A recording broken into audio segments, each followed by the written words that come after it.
So we were in New Orleans hunting for a good tattoo shop that we could recommend to you guys, and to be honest, we came across quite a mixed bag of really good tattoo artists versus pretty horrible ones. Check out part number 1 if you want to see one of the ones we're talking about, but stick around if you want to know which artists we recommend. Here we go.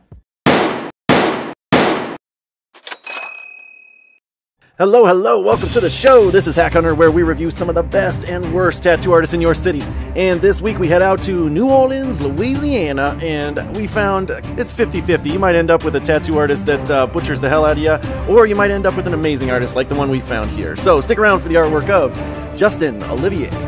You can find him working at Good Work Tattoos. Good Work Tattoos on Instagram. 100% so good. I love that. Now, a lot of their artists do American traditional style there, and we saw a lot of that in New Orleans especially. So, yeah, that's the style you like. You're going to find it there easily, no doubt.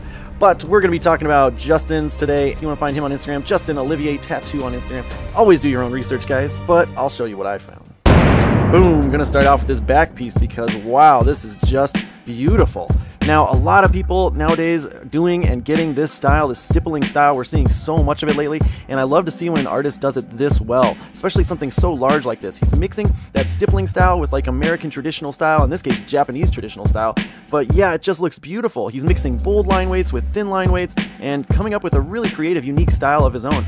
Now, this looks similar to some styles we've shown in the past, but trust me, this is absolutely a unique way that he's doing it here. Again, you got this kind of American traditional content, but it's done in a totally different way because he's using medium line weights in there, thin line weights, he's using stipple shading in there. It's just really unique and creative, and I liked it.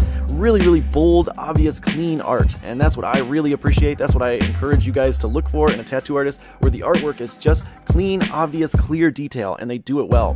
And Justin here absolutely does. He goes from the biggest to the smallest. Look at this tiny little pecker. Oh man, and the detail on those flowers. Now I'm going to give him a little bit of shit because I can tell there's some editing going on. The white should not look that white in a tattoo photo. And so there's absolutely a little bit of editing going on with those. But it's becoming so commonplace I can't even give anybody shit about it anymore. Now, I did come across quite a few of these sacred hearts in his portfolio, and I was really impressed. All this nice little thin detail in here I thought was just really great. Now, I've only done maybe a small handful of sacred hearts in my career, but I saw quite a few in his portfolio. They were all unique in their own way, different in some ways, and the same in others, but he always did a really clean job on them. And one thing that I thought was really great with this particular one, we got to see how well it healed, and here it is. You can see how well that held up after healing. The contrast is there, the dark in the heart versus the really light contrast in the flowers in the foreground. These thin little line wisps that he did, you can see in the original photo, they look much darker, and so when it heals, you can see how that's going to heal. And I think for a lot of clients, that's very important. They need to be able to visualize that difference, that contrast difference between fresh tattoos and healed tattoos. And this is why I have such a beef with artists editing photos, because tattoos already, just the natural photo, is going to look so much different from what they can expect when it heals. So you don't need to be editing them like that. It's just going to create confusion amongst your clients, and they're going to be hitting you up going, hey, why does my tattoo no longer look like the photo you posted on Instagram? So here's one I came across that you guys got to help me out. What is this? This is some sort of symbolism of something. I don't know where it came from. He did a great job on it. Really clean work. Again, the stippling up here in the fish's face, really well done. But this is from something, and I've seen it before, and I have no idea. So help me out in the comments with this one. Again, this little vase work and the snake. I really appreciate how well these snake scales look here. They look like they bend and fold really naturally. We've seen that in a lot of episodes in the past where artists really just kind of skimp out on these snake scales. Maybe they just do a quick crisscross pattern and call it good, but he did a great job here of keeping them even throughout, making it look natural, and I definitely give him kudos there. I also saw a lot of butterflies in his portfolio with this really fine line stuff, and yeah, the detail was just top notch, really well done. And up here especially, you can see the customer's skin is kind of wavy and warped there. It's not perfectly smooth, but the design still looks really nice and clean.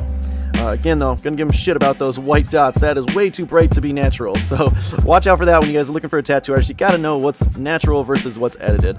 And here, I also had to show some of his portrait work because, again, really unique. This is his style, but he converted different tattoo themes like portrait work, but he created his own style of doing it within his technique, and I think it just looks great. And here's another one that, man, look at that cool little grit detail. I really can appreciate that, and the way that he did these are just it's just really unique to me, so I absolutely give him kudos.